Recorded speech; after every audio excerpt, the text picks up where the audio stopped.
Now, a German filmmaker and his cameraman have claimed they were arrested in Qatar after filming the working conditions of migrants building venues for the 2022 World Cup. Trade unions have been ringing the alarm, indeed, over conditions in the region for years, but it's this prestigious football event that's put the issue firmly into the spotlight. Both in Qatar and the United Arab Emirates, 8 out of 10 workers are foreigners. It's a similar picture, actually, too, in Kuwait, the region's other leading oil producer. Meantime, in Oman and Saudi Arabia, migrants make up about a third of the population, roughly. Foreigners in the Gulf region as a whole make up almost half of its total population of just 42 million. Tessa Asilla reports. The winner to organise the 2022 FIFA World Cup is Qatar.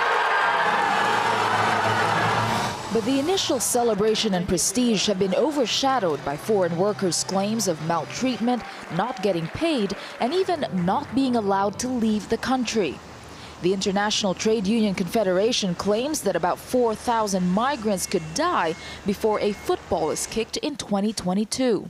The worker becomes the property of the employer. They are not allowed to leave the country. They're not even allowed to change their job unless the employer agrees. This means that the workers have no real power, no real voice to fix up what are very, very bad working and living conditions.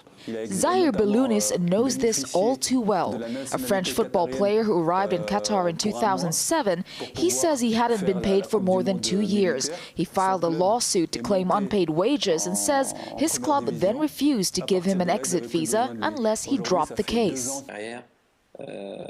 When I went to the tribunal, I never imagined that I wouldn't be able to leave the country.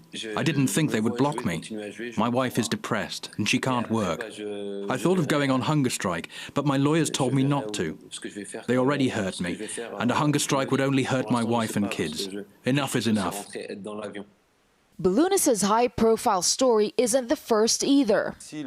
If Qatar doesn't change its ways, I have the courage to say that in 2022 we will have the World Cup of shame, the World Cup of slavery. Chairman of Qatar's National Human Rights Committee responded to allegations. There is no slavery or forced labor in Qatar. There have been some problems, owing to the fact that there are 44,000 businesses in the country. But I can assure you that the authorities are constantly making efforts to resolve the problems. Belounis, in the meantime, continues to hope his problems will soon be resolved.